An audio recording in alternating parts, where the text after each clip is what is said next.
What's up, everybody? Welcome back to Music Maniacs with Sight After Dark, the podcast where we talk about music and we just so happen to be maniacs about it. This is a very special episode. We have our friend RIZR in the virtual studio with us. Everybody stop what you're doing and clap for RIZR unless you're driving, okay? All right, RIZR is a super talented producer. We're working on him on we're working with him on some new music right now. You've been a full-time producer for what, you're like 15, 16 years now, something like that? Yeah. Started when I was very young, right out of high school. And just been doing it since then, man. Hell Since yeah. 2005 is really when I first dabbled into it, but 2010 till 2026 where we are now Super. is the time that I've been doing it. Hell yeah. That's what it's all about. So look, we're going to talk to RIZR. Look, a lot of people want to get into music. They want to be music producers. They want to work in music full time. So I feel like talking to you, hearing your experiences, how you got to where you are, what you want to do in the future will be really good for people to hear. Like anybody that wants to get involved in music, that wants to make a living off of it, and just hear what it's really like what you have to do to make it happen, what it's actually like when it's happening, things like that. So we just wanted to, give that to the people, if you will. I mean, so I guess where would you, as far as becoming a music producer, really doing this for a living, where would you say that your story starts? Yeah. Like just getting interested into music in general. Like where did that? Okay. Yeah. It's an interesting piece, like different chapters. I would say discovering a tape recorder for the first time. If anyone doesn't, is not part of this era, it's the cassette tapes that come with the actual physical tape on it. For anyone beyond millennial and above, you might not know what I'm talking about. But I would have these cassette tapes and just listen to the radio, and I learned how to record my favorite songs that came onto the radio. And it just became like me creating my own mixtapes. That was just first. I wasn't able to ask my parents for the songs that I wanted in the way that I wanted them. So I would just sit in front of the radio waiting for my songs to come on and press record on a blank tape and start making my own mixtapes. Then came the portable recorders, which were about the size of an iPhone. The portable ones held the cassette tape and you can record on the go. I used to record all types of sounds. I used to even go in front of the television. I used to go in front of speakers and just test different sounds, what is affecting the device that I had. And then I learned about taking the song that I like and slowly pressing down fast forward on the cassette tape, and it sounded sped up and like pitched up. Mm-hmm. And I guess that's the birth of like me understanding what sampling was, because I heard it in hip hop records. Right. And then just came from there, man. Like really, friends telling me about what music is and what instruments are. I remember it has nothing to do with the music I love to create now, but there's a track by the 6ix9ine Boys that says "When I dip, you dip, we dip," the original song, right? It has nothing to do with the new Cardi B one, right? I just remember hearing that in the car with my cousin back in 1990 something, and hearing the strings specifically. And as a kid, below 10 years old, hearing those strings, I was like, what is that sound and why am I attracted to that sound? Mm-hmm. And I started experimenting more with like, why do I like certain frequencies and stuff? And that was my beginning journey, just messing around with sound design as a young kid and being interested in what instruments are, what type of frequency do they attract and stuff like that. I love that part of your story because it's almost as like you brought yourself to the table. A lot of people that start out in certain forms of music say, well, okay, well, my dad was a producer, or my dad was a saxophonist or whatever, and I got the bug for music by then. But you started out like any kid, like in the 90s, taping music from the radio and then just deciding yourself, like, I want to make this sample sound. It's almost like you brought yourself to production, which I think is really cool. Yeah, it was very weird. I thought I was just like a weird kid. I know, I know there was a lot of kids that were interested in sounds. I wasn't one of the kids that got lucky enough to get like those keyboards and stuff when I was younger, but my cousins did. And when I would go over, we'd just play all the sounds. And you know, we didn't have proper training or anything like that. It's just having fun the same way that you would with Legos and toys. Um, Messing around with technology that involves sound very like interested me very much. Yeah, I mean, there's something about sound and music that just like pierces straight to the soul of a person, and especially like a child. Like we were talking, Sifa and I have talked about this before. Like we were talking about music, like it's got to almost pass like the child test in a way. Like, can a child rock to this? Then that's how you know you got something really good. That's like universal. So like, there's something about this, like the vibrations, the way that it hits you. It just really connects with you. And obviously, it connects with some people a little harder than others. But it's so cool that even like before, being, even preteen, you're like, I don't know what it is about this necessarily, but like your soul, your heart, whatever it was, is moving towards that. And that's obviously something that you've kept with you throughout your life. So I think that's a beautiful thing. Yeah. I find it interesting, like coming across friends that were properly trained and like they're amazing musicians, and where our ideas meet is like what interests me the most. It's like someone that comes from a different world completely, where they were introduced to music in a more structured fashion, if you will, versus the person that never learned music theory when they started and they just feel the feeling. It's like one of those things you can hear in your dreams. You can hear a whole orchestra, but you can't notate it, and there are times where I've had dreams like that where I know that I'm composing this whole piece, and when I wake up I say, you're never gonna know how to do this. It's been that way since I was a kid, just hearing full pieces of work, because I just find sound so interesting. It's just I I feel like there's always a story behind it, whether it's a string or like a chord or a percussion instrument.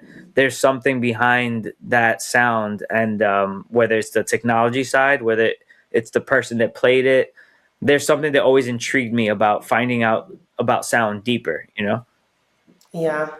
Well, like living in New York City, there's no shortage of sounds. And Oh yeah, sure, sure 100%. you right. Yeah. And you did mention that, and then you also mentioned that you listen to some hip hop tracks. But what other types of music were you influenced by? What other sounds of music did you like to pull into your wheelhouse? That's a good question, because I feel like many kids in New York, I grew up in different eras, especially growing up in the 90s, in the 2000s, and the 2010s, now the 2020s, experiencing an advancement in technology plus music and sound appreciation, if you will. Like, people understand trends a little faster now. And growing up in a time for me where listening to what my parents enjoyed when I was growing up, let's say whether it was, coming from a Hispanic household, merengue, bachata, bossa nova, any of these classic Spanish song, tango, or even just culturally different but kind of similar songs. We used to listen to a lot of Middle Eastern music growing up as well. And, just like things that we enjoyed sonically, I think, as someone that understands sounds a little better, I think maybe it was just something that was resonating with the way my family enjoyed this music, and it kind of got embedded into me. And then getting exposed to what the trending sound was, what the radio was playing, what American families enjoyed, and what made you popular if you liked this band or this rap group or whatever. I feel like I found an identity in what I enjoyed at an early age, because I found these pockets of the other people around me that were interested in those things. Right. So I was into Spanish music because my family was into it, and I felt attached to it in a way. I felt attached to hip hop music because of the community I grew up around and my cousins, the younger generation. And then I got into really like emo punk, nostalgic, post modern punk type of thing. when I was in high school, going through the emotional phase, like many teenagers and stuff, you know. So, and I used to be in a rock band too. I mean, I was the lead singer slash producer in a rock band Sweet. with the long You gotta hair send us a and all, picture. you know, Right. screaming my lungs out. Insert photo here. Yeah. I can send you. I'll send you the most embarrassing scene kid. You remember what they used to call it? Oh, I Scene know. kids. Oh, Oh, hell yeah, yeah. I know. With the part like the Panic at the Disco part. Did you on have the it song. dyed too? Was it like blue or pink? Oh, see, I failed at that dying part, and my hair ended up bronze. Like it was pretty bad. Like But you did try it. I tried it. I tried it. Everyone tries it once or twice. You know what I mean? It's just a rite of passage. So yeah, but- I've fallen into many eras of love with music, and I feel like that's part of the story of like where I was at that time. You know, I think that's how my musical journey has followed me. When I loved listening to a specific type of sound, those were also the type of people I would be attracted to the music that they're creating. When I was in a band, I loved being around bands. When I started working with R&B singers, I loved being around R&B singers. And hip hop artists the same way, and electronic artists the same way, DJ producers. Um, it's been kind of just an exploration wave of how the same way that I've received music, how it was or sound introduced to me. I've been just allowing it to kind of just go in its own path. Yeah, there's no solid branding, even though I know some people feel like RIZR sounds like something. There's been many eras of RIZR, you know, even before RIZR was RIZR, you know, stuff like that. Yeah, hell yeah. I mean, we all go through different eras and different Yeah. phases as human beings, you know. So it's always good to be progressing in that way. Yeah. But I want to ask you. So obviously, you know, you're talking about, you know, from the cassette to the tape recording. So when you're really young and like diving deep into these sounds, obviously you were always super into sounds and music. But when was it like or how do I even say this? At what point did it kind of come into your head like, oh, this could actually be something that I like do? Like this is actually something I could make a living off of, or I could make a career based off this. Not just like, oh yeah, I'm going to mess around, you know, with sounds. Like, because there obviously that's a big difference. Yeah. There was a big moment for me. It was when I saved up enough money to buy music equipment beyond what I understood, like buying the equipment that you have to learn. You know, I bought FL Studio. I bought, I think, Pro Tools 8 or something. I don't know. It was like a really early version of Pro Tools. I physically went to Guitar Center and bought the stuff. Like I didn't hack anything. All right. Yeah. I saved up. I used to get an allowance from my parents when I was like 16, 15 years old. I used to get like $15 every 2 weeks. And I saved up all the money that I could, and I went to Guitar Center and I dropped like about $400 on FL Studio and a microphone first, and then later I went on and bought Pro Tools. And I mean, side note, I did get some extra money because I was actually in a car accident. I wasn't at fault. It was the day I got my license. No, the day I got my license, a cousin of mine and I were gonna go celebrate, and a drunk driver hit us. And Damn. yeah, I'm sorry to hear that, bro. yeah, it was pretty crazy. Not too far from where I live, we literally just pulled into the main street, and a few blocks later, we got hit by an 18-wheeler truck, and I ended up with a neck brace, but I was okay.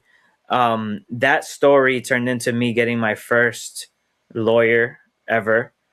And with that money that we made from the settlement, I went straight to Guitar Center, and I went to straight to Home Depot, and shout out to Dan for this because he's a big fan of Home Depot.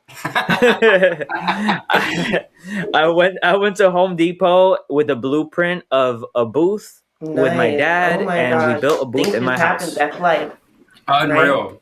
Yeah, we got the guy to cut up the wood. I told my dad this is what I want to do with my money from this, accident settlement, and he allowed me to build a booth in my house in the room. Amazing. At the What a time, great dad. yeah, at the time it was the living room. And then it transitioned to my room. We moved the booth in there. But he literally helped me build a recording booth. Very janky, but did the job. And that was the first solid time I told to my dad and my mom and myself, that I was gonna take music seriously. Period. I had my little address/phone book. I said everyone that walks in here and wants to do music, they have to write their name, their address, their email, and I'm gonna take this serious like a business. So I had everyone check in, if you will, like. Oh yeah. Yeah, and I turned it into a business. Friends coming in to record songs, and then it just kept flowing from there. Okay. All right. So you said you used to do different samples, used to put together different things. So there was, long time ago when you were young, your first produced track. But what was your first officially produced track? Like, when did you actually become the producer? That you could say, the song probably didn't necessarily get royalties or anything like that. But what was your first, like, solid It's production? like the one. Yeah. There are a couple, but I would say maybe one that exists online still, like that people would know of, that heard me and saw me at that time. When I knew, I said, okay, I'm actually doing this now. Like, I'm actually known as a producer now. There's a hip hop track called "Queens Get the Money" by DNA, the battle rapper DNA. Which he's still massively known, if not more now. I mean, he has tracks on Power, the TV show produced by 50 Cent. He's doing records on there. He's making appearances on the show. I produced a song with my cousin, Real Gem. We produced a song, Queens Get the Money, and they filmed it in Flushing, Queens at what used to be the Shea Stadium. In the parking lot, now known as the City Field in Queens. I believe it was still City Field at that time, though. Like, it was not Shea Stadium anymore. Right. But we did all show up on a real cold morning to film a video that never came out. But the song did come out. The song did come out, and it was on different platforms for battle rappers and people that were into that kind of scene. It was introduced to that platform. I think it was datpiff.com. Yeah. Oh, wow. Oh, I remember datpiff. Yeah, the mixtapes. Yeah. That's super. It kind of was trending on datpiff. That beat. So Queens Get the Money, and then we came out with another song. Same thing with DNA. Same thing, me and my cousin, because we had our little collective called the Straight from the Lab Productions. That was the first name that we came up with to work out of here in the house. We had DNA, a bunch of battle rappers come in, a bunch of different artists come in, which later on went on to be big. But DNA was like one of the first ones that was already in the scene. Like, he had the cosign by Drake, and the whole battle rap scene was like feeling this guy. And I think he was like one of the top ones, and still is one of the top ones. And it was great to be part of the early story for that. Oh, yeah. And that's really a cool way to name the track, because that slogan is pretty much how you describe Queens now. Like, that's Ayo, Queens Get the Money. That's, everybody knows that. Like, yeah, yep. And yeah, that's 100%. really cool. One day I'm going to do a tally, because I do want to say that Queens has the most rappers. Like, y'all just have an arsenal over there. Just in Queensbridge alone, from like early 80s to 90s. And it's before Nas too. It's like MC Shan, it's like Roxanne Shante, it's like them, and then it's Run DMC, it's Kid and Play, like it's even them, like, it's LL Cool J. It's like, it just goes on and on. One day I'm gonna do a tally. Which borough has the most Are you gonna do rappers? Brooklyn versus Queens versus Manhattan rappers? Insane. Yeah, that'd be crazy. I've been to the Hall of Fame Studios, which is Run DMC studio in Jamaica, Queens. It's a really, really historical place. Oh. It's so nice. We should take a trip there for a podcast, Dan. One day. Do it. TBD. Do it. Stay tuned, guys. Yeah, so you're in very good company with all those musicians out in Queens. Yo, but I just wanted to say something before. It blew my mind. I mean, when you were talking about like the car accident, it's like, bro, like God really has a fucking plan, bro. Like that's crazy. Like that, like because that's a thing that you sometimes you're in these moments and it seems so dark and you don't really see the other side of it, and then sometimes you have to go through that moment to get to where you're supposed to be. Oh, yeah. And that story just blew my mind. And it's like, if that, like, obviously that's a terrible thing that happened. Obviously, I'm glad you're okay, and that it obviously could have been way worse. But it's like, if that didn't happen, like, how much longer would it have taken you to get to that point where you could have the booth and you could really start working on things, and you get to that point mentally where you're like, no, I'm doing this as a business. You know what I mean? So that just blew my mind, bro. I just wanted to go back and say that real quick. Well, thank you, man. Yeah, it's one of those moments where you're just like trying to find your purpose. And I mean, at a young age, yeah, I felt like that. Like, this is my purpose. Like, this is what I want to invest my money in. There's no like if, ands, or buts. That's what I wanted to do. Really cool. Oh yeah. Well, let's dive a little deeper into that, because obviously so many people love music and so many people want to make music, but not everybody is really going for it at the level that I would say you are, or that you have been historically. So I would say, like, just as a matter of like logistically, like, okay, like this is how I'm gonna make this my main thing. Like, I know you worked in retail before, right? And then you were like, all right, no, like at some point you made the jump, if you will. So if you can, tell us a little about that and how that worked out for you. Yeah. So the day that I decided, for anyone listening or watching that doesn't know about my story, I used to work in retail. When I started my, just financial journey of independence, I guess, from the beginning, just trying to be a 16-year-old that wants to make music, right? So as any person would do, I guess, in the early age, just try to find any job you can get. And I was working at an Army Navy in Astoria, Queens, selling sneakers and clothing and, your local stuff. And I was working there for quite a bit of time, a couple of years. And then I moved to H&M. I was like, I want to be somewhere more corporate where there's a ladder I could climb.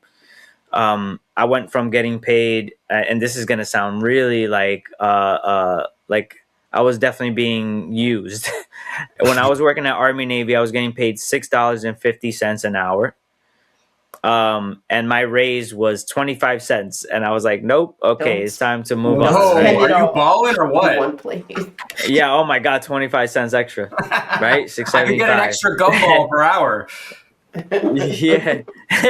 And the thing is too, I learned how to alter pants. Like, people will come in from different countries and they're not used to certain sizes, so I learned how to use a sewing machine to like alter the pant sizes for them. Oh, that's cool. And I was getting paid $6.75 tops. And then I worked at H&M. Yeah, it's crazy. Once I started working at H&M, different tiers of like fitting room, cashier, floor, whatever. And then I was started at like $11 an hour, which showed me that I was getting paid more than a lot of the people that had been there for years.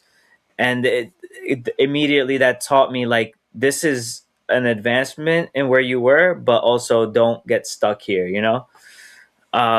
So I think it was about maybe 4, close to 5 years later, working for H&M, I just said, I think I saved up enough. Definitely was not enough as a young kid. I just thought in my mind, hey, this is enough to save up and quit, and do music full time. It was not enough. I quit, and I just said, I'm going to do music full time. I kind of quietly let my parents know that I was doing this. They didn't know I fully quit H&M, because I also still had side jobs. I did work at the US Open every summer, and I was making like consistent cash doing some odd jobs here and there. Right. But music became full time. I had weekly clients. Sometimes clients would come 2-3 days a week. Very cheap rates at home, just recording. Like I said, I built the booth, and I really started forming the business. I started writing receipts myself, pay stubs, literally like what I learned at working at H&M or Army Navy, where one Army Navy was more cash based. I learned that you had to keep a record of pay stubs and the copies. And then H&M, I understood the goal of the day, what you needed to make, in order to break even. And I just kind of pieced the two business models together and started doing straight from the lab with my cousin, Real Gem. And from 2010 all the way to like 2016 is when we had that span of straight from the lab, where we went from home to corporate to big studios and so on and so on. And then I started rebranding into RIZR and everything else myself. Yeah, that's really cool. That's a cool place to be, a local producer in the beginning. Because one, you Mhm. got a whole bunch of young people constantly coming into your studio, and they know they have to be, well, as professional as possible. They know they're going to pay you for your services, which is always good. But then you always get fresh ideas. Oh, can you do this? Can you do that? Like they're always you can keep your finger on the pulse of what's happening musically outside, like the constant Mhm. changes. I think that's a great place to be because you've got the young people coming in, but then you've also got the professionalism. So I know you were most likely like seeking out how you can make better sounds or who to affiliate yourself Yeah. with so you can get to the next tier of production. I think that's like Hmm. really cool. Did you think it was like a cool spot to be, or when you first started producing, were you like, I gotta get out of here, I gotta get to the next level? I think in the beginning it was more so like you just said, like affiliating myself with other people. I invited musicians over the house just to like hang out and kind of just get to know each other's style and sound. Nice. Whether I had nothing to do with gospel music, I would invite, the guy that I met that plays really like amazing gospel keys, and he'll come over and mess around with some sounds. We'll make some beats together. And then when I would get contacted by, like, let's say a neo soul artist, I would just say, well, I know that I could contribute certain patterns with drums, and I'm not that great with piano on that level. So I would just invite one of the friends over that knows how to do that.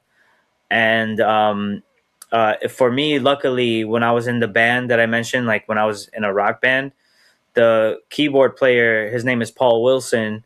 He was very interested and open to producing for other artists too. Mhm. So beyond just me working with my cousin Real Gem on like the hip hop R&B stuff, I had someone else in the team that was interested in doing like more intricate sounds, and that introduced me to a new level of clientele. He knew how to do R&B and soul and neo soul and all this other stuff very well. And then he also understood just music theory very good. So like he would help me produce rock songs and stuff like that. So and that's just like one friend. I had many friends that helped me kind of discover the capabilities that production allowed in my space. Just learning, just kind of just watching them make mistakes and also making great things Mhm. kind of helped me understand, what to skip and what to focus on as well. Like just working with them. Interesting. Right. And I feel like something really important that you just touched on that I feel like isn't talked about a lot is knowing your strengths and your weaknesses and where other people can kind of compliment you. Because there's definitely like Yeah. a kind of a trap, especially with like independent artists, people that are trying to like, oh, I'm going to do everything. I can do everything myself. But it's like at some point you need to know it's like, okay, like I'm really good at drums or I'm really good at guitar or whatever. But I know that I can't play keyboard as good as this next person.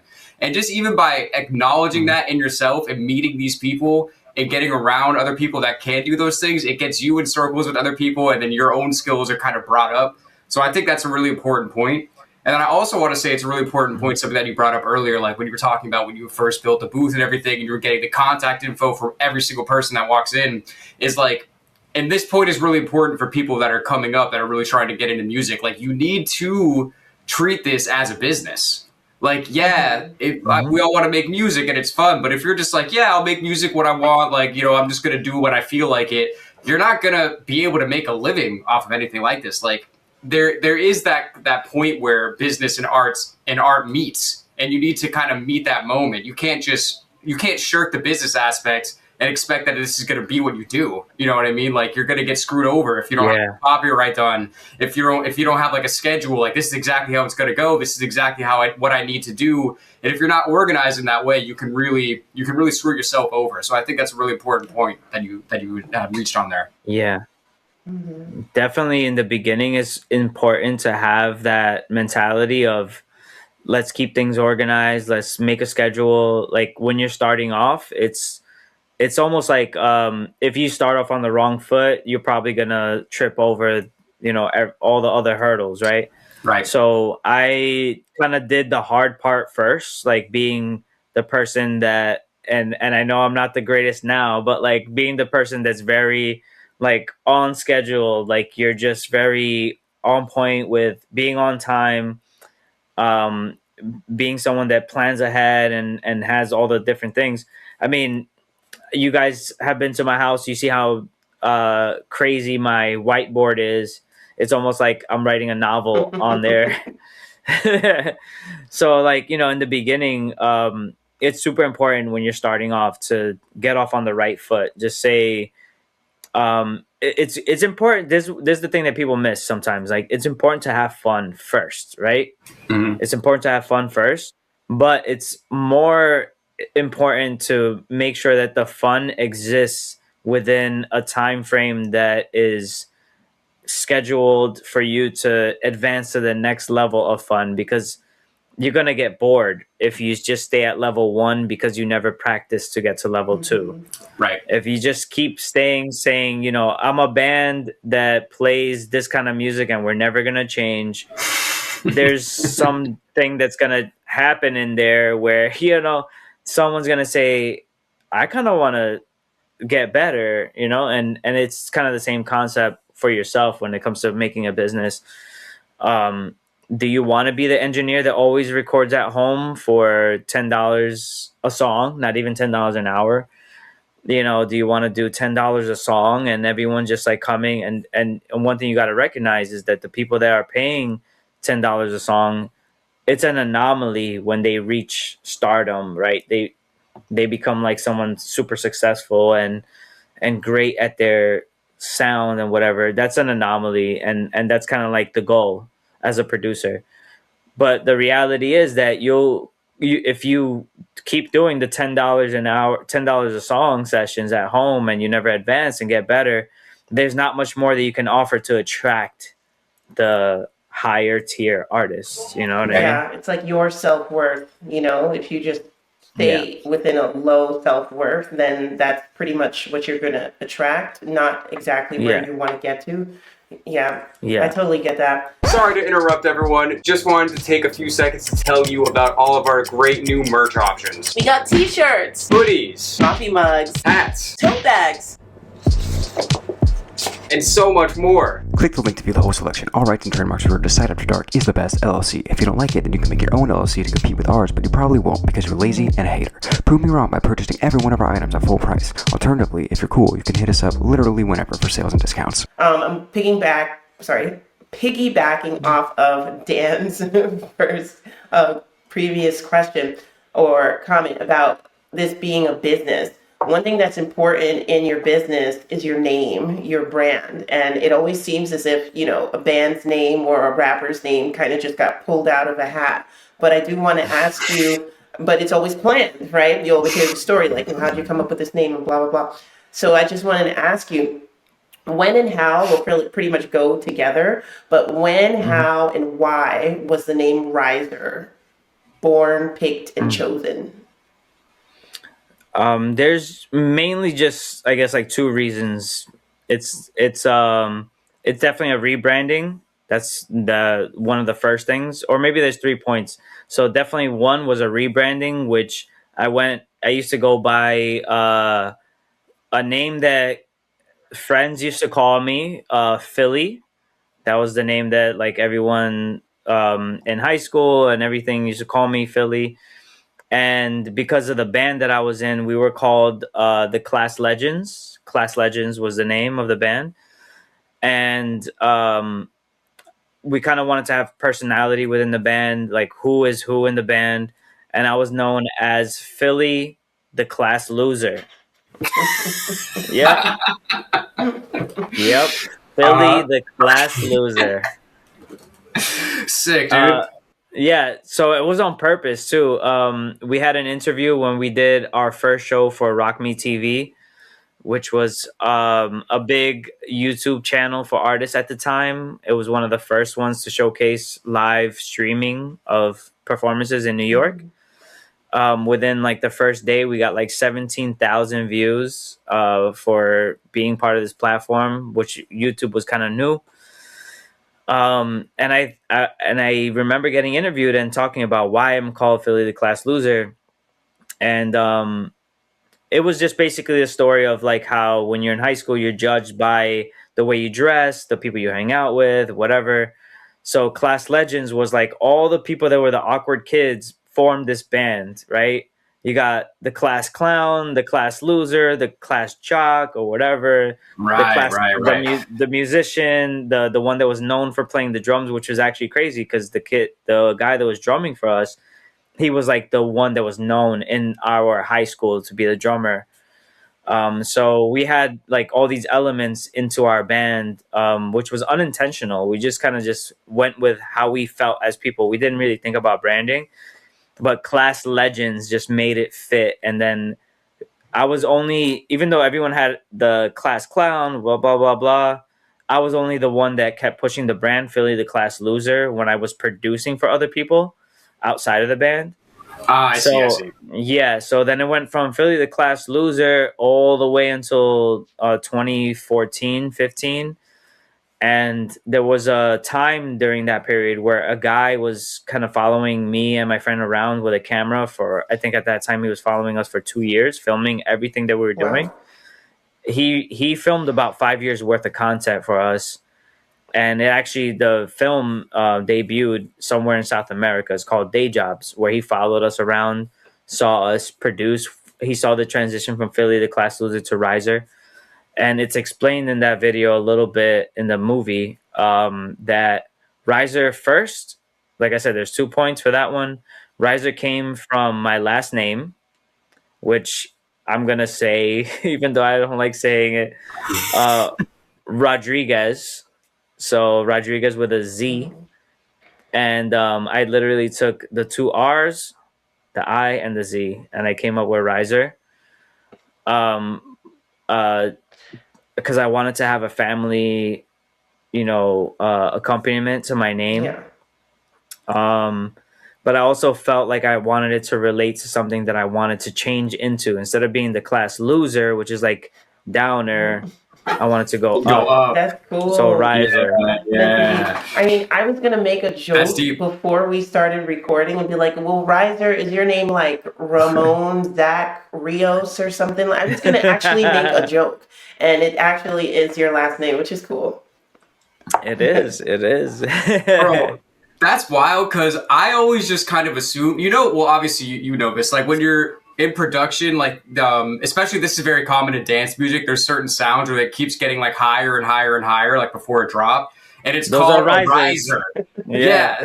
So when I met you, I thought it was like a play on words based on that. Oh man, meant to be. Yeah, Yeah. that's so funny. That's deep, bro. Yeah, Yeah, this But- is before I even knew that risers were a thing. Like, insane. Yeah. That's cool. So basically it was like, all right, so you had the Philly the Class Loser going on, but then it's like, okay, so you're in the band and it makes sense in the context of the band. But when you're not in the band and you're just like, yo, like come, I'll produce a song for you. I'm Philly the Class Loser. I'm sure some people are like, so what's the story with that? And then you have to go back and explain the whole thing with the band and this just to move forward with the production, right? yeah, I mean, I still get called Philly by some people that's worked with me from the past. They don't care that I'm RIZR now, and it's been like over 10 years. It's okay. They still know me as Philly. It's mostly a lot of the hip hop R&B heads that I worked with back then. That's cool. I still call Mark Wahlberg Marky Mark. Like, yeah, where I still do. yeah, exactly. So let me ask. So when you were speaking before about going from like the in-house level to a corporate level to like a big studio level. So I was wondering if you could explain a little more like the, I guess more or less like the transitions of like how those steps came to be, like how you rose or rise through those steps. I got lucky. I used to say this a lot, like that I got really lucky, and some friends were like, "No, you worked hard," and I'm like, "Yeah, but I think I got lucky." I came across a Craigslist ad for a rehearsal studio in Gowanus, Brooklyn, and they were charging $25 an hour. And I wasn't interested in rehearsing there. I was interested in helping turn this into a recording studio. So I came in there. I think I paid like $50 for like 2 hours just to talk to the owner. Like I wasn't gonna make any music. I think I paid like $50 just to have a conversation. I wanted 2 hours of talk or something, and I met with the owner. We sat down. He played me some stuff that he was like, he used to be in a rock band back in the 80s, and this was his studio, and he was just using it for like rehearsing. And I gave him a vision, and I said, hey, I know this might not sound like much, and I'm only like 25 years old or something at that time. I was 25, 26. And I told him I ran my own business for 2 years, like my own recording studio in a corporate like office location, like real, like an actual space. I built it myself, and it just so happens that he's a contractor. Crazy. So he already had the recording space. He had his amazing drum set because he was a touring drummer back in the 80s, and he had a very deep passion for music. So he already had like most of the layout there, and I just gave him ideas, and I said, let me try to bring some clients in at a low rate, because it was only $25 an hour for me to book the space. Mhm. So I Right. would book it for 25, and I'll charge my client 15. So, they'll come in and be like, "Yo, this is like the lowest rate." And I started bringing in people. He started seeing some motion. He invested some money, and then it went from a rehearsal studio almost like in the matter of like 2-3 months. He invested a lot of money off of my wish list on Sweetwater, bought all the equipment. He's like, "Do you know how to install this?" I said, "Nope, but I'll figure it out." I'll figure And it I was going to out. audio school. Yeah, I was going to audio school at the same time, so I learned how to put all this stuff together, and that was really my first experience working in a big studio where I had more control because I was involved from the ground up. Um, it became a very well known studio at that time. It doesn't exist anymore, but it was called Red Room Studios. That's where I believe Designer, the rapper, recorded one of his records there. Panda. And that's after I left. Yeah, Yeah. exactly. And we had Red Room Studio, and I started a Kickstarter, go like a crowdfunding campaign for another room down the hallway, which we turned into Blue Room. So that was the first kind of podcast event space that was created off of my idea. It wasn't really a thing at that time to have a studio and the event space slash podcast area. But I came up with everything for that space. I even did a crowdfunding campaign for it. And then that's really when I started becoming more of a staple, because I wasn't a producer anymore. I was someone that started bringing community together, from all different types of sounds and occupations in the music industry. Yeah, yeah. I do believe in some luck, but I also believe in something just carved out for you. I feel like once you make the step or you make the purpose, then the map just illuminates, it just becomes neon after a while. And you're just like, well, let me go to this step, and let me go to that step. I feel like what you said to the studio owner is a microcosm of what you've just explained to us, is to like how you've gotten to one level to the next level. Do you know how to do it? No, but I'll figure it out. Like the tools are all there. You know what I'm saying? And you're Right. like, where the goal is, and you're just like, okay, well, you trust yourself and you're confident enough in yourself, and then you take the step, and then everything just kind of falls into place. Yeah, there's a sprinkle of luck here and there, but it honestly just starts with you. So I think it's like a great story that you're telling. Thank you. Well, I want to again say on that too. Also, I think for anybody, and I think this is important for literally anybody that's trying to do anything. I know that's such a general thing to say, but like any kind of success is a combination of hard work and luck. Because yeah, you have to be lucky to meet certain people at certain time, or just be in an area where something is happening, or just be lined up for something to happen at that specific time. But the hard work part just comes from the showing up. You know what I mean? Like, it's so easy to just be like, oh, like, I'm tired, I don't want to do this thing, and then you just stay home or whatever. But it's like forcing yourself to go do it. That one time that you really don't want to do it, but you go do it anyway, might be the time you meet the person that changes your whole trajectory. And I could say, I mean, for people that know us on the story, they probably on our channel, they probably already know the story. But this happened to us. I mean, I was in a band in Florida. It broke up. I moved to New York City. I was like, I'm going to start a band. And I told myself I was going to start a band. I didn't know how. I didn't know who was going to be with. And I told myself it might take years. It might never happen. You know what I mean? Because there's no guarantees in this life. Like, you can try anything you want, but life doesn't always go your way. So I told myself this when I moved here. I'm going to do this. It might not ever happen. I was going to open mics for like almost a year, like every single Tuesday. And there was times, you know, we didn't want to go. I remember the day that Sifa and I met, it was cold as fuck. I think it was snowing. And I was like, I don't really want to go to this open mic tonight. You know what I mean? But it's like, no, like I go every Tuesday to this place. I go every Thursday to this place. It's Tuesday. I'm going to this place. Like, I don't care. Yeah. And then that was the day that Sifa and I met. And then we both were trying to start a band. And it's like, sometimes I think about that. It's like, if I didn't go that one day, what would my life be like right now? Yeah. Yeah. It's crazy. It's always a combination of luck and actually just putting yourself out there. Yeah. 100%. 100%. I feel like as creatives, sometimes we get sucked into our own world and we think like it has to work out this one way only. But then when you put yourself out there a little bit more, you're like, wait, hold on. There's like other stuff out here that like I didn't even know. It's like it's part of my journey too, you know? That's super important. Yeah. If people have never heard a set, we've definitely heard one of RIZR's sets before, more than one. He's an excellent producer, excellent DJ. If people haven't heard the type of music you produce or play when you are DJing, what would you say is the type of music? What's the type of sound? As of recently, I would say it's more bass heavy. It has intricate like drops and melodic elements to it. But I think overall it's just very bass heavy. A lot of I think some pent up energy in the sound. I want to invoke some kind of emotion, whether it's, you know, mystery, joy, kind of tension and stuff like that. I enjoy having the adrenaline rush added to my DJ sets. Okay. Super cool. All right. I've got another question. It may be hard for you, but okay. So you told us what your first song was. Do you have a favorite song that you produced? And if so, what is it? My favorite song.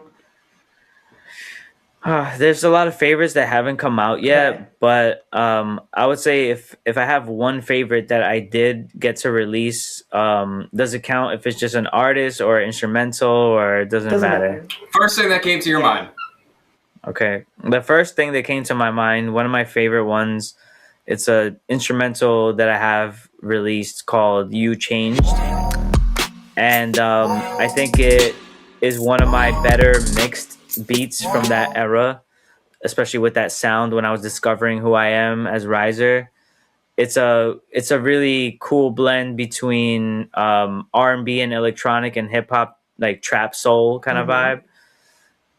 But it really involved me diving into my sound design, like how I envisioned certain chords and synthesizers sounding that were intriguing to me at that time. So You Changed, the letter U changed. Okay. Those are... Check out the link in the description below. Yeah. That's one of my favorite ones to this day. Yeah. Oh, yeah. So I just want to ask, so if you have... So again, so we're trying to tell people what it's like. Obviously, we live here. We're doing things. You've been doing things for a long time. If you had like a word of wisdom or advice or just like a message that you would give to somebody that's like, okay, like I love music, I love making music, I love sounds, like how do I do this? Like if you were to talk to you, the version of you that was just playing around with the cassette tapes and really just like getting into music, like what would you tell yourself then?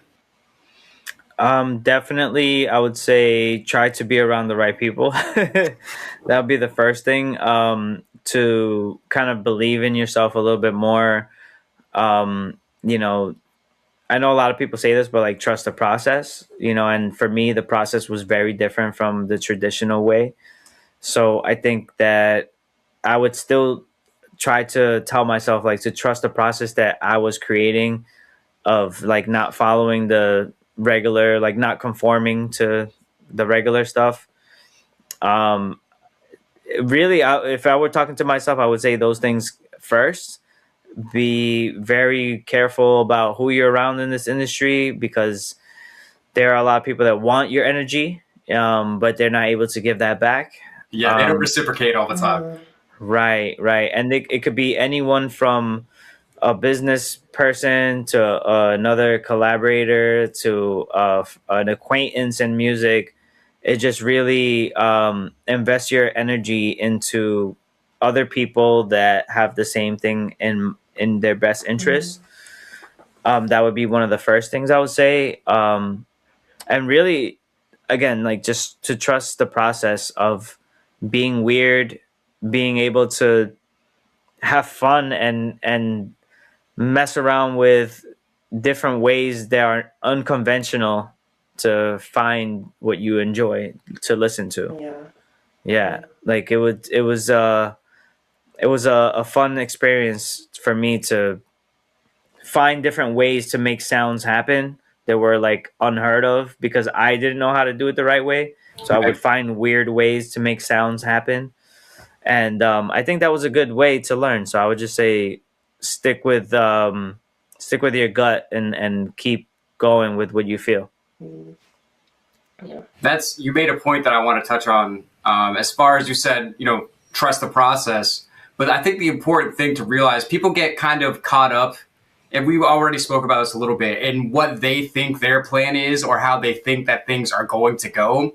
But to me, when I hear the term trust the process, I know that the process is different for everybody. I feel like the main goal is to really be authentically who you are and to get yourself into what you're trying to do. Because if you're trying to do what you're really trying to do and you fail, then you can live with that. But if you're trying to make yourself into like what you think, maybe this is what I'm supposed, but you don't really feel it with your heart, and then it doesn't work out, that's even just so much worse, because you didn't even do what you were trying to do in the first place. So I really do feel like that's so important especially for creatives, because there's really no guidebook to being a creative. That's kind of the whole point. So it's like, somebody might do it differently than you, but that doesn't mean that it's wrong. Or sometimes, you make a mistake, but sometimes that mistake could be the thing that makes something great. Sometimes that mistake can be the thing that sets it apart from things that you've done before, from things that other people have done. So I think just trusting in the process in yourself is really just the most important thing. Like, if you feel it in your heart, like, you shouldn't let anybody tell you that you don't. Yeah, 100%.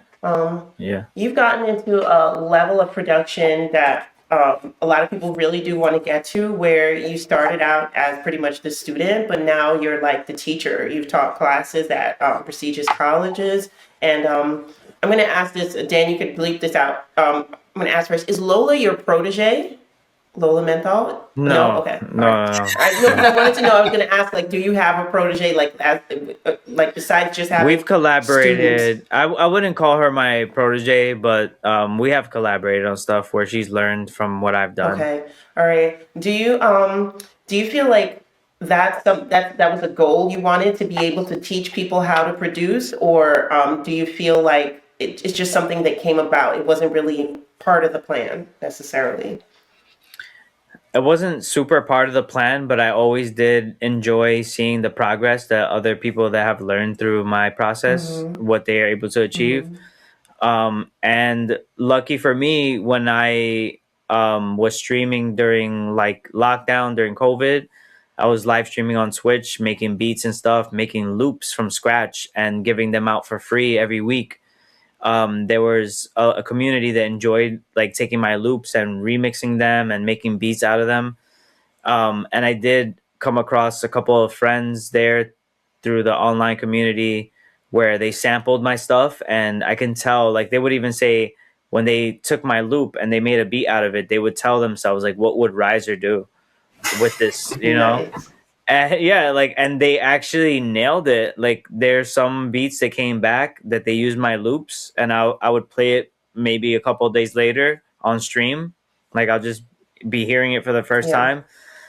And they really started to understand who I am as, I guess, like, as a producer, as a sound designer and stuff like that.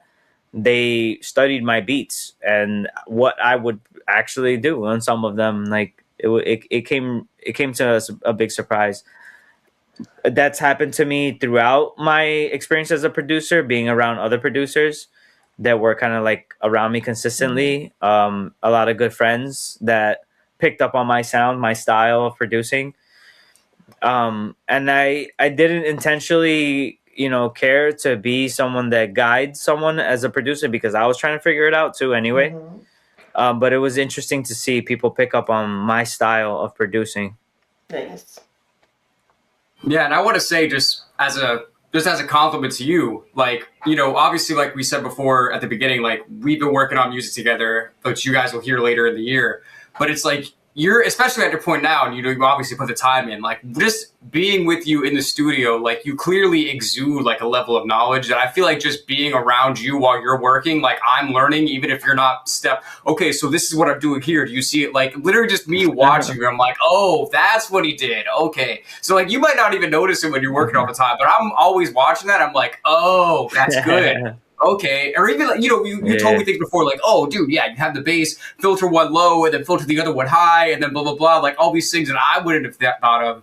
And it's not necessarily you thinking like, oh, I'm gonna teach Dan how to be a producer, but it's like, nah, it's just who you are, and you're exuding the knowledge that you have.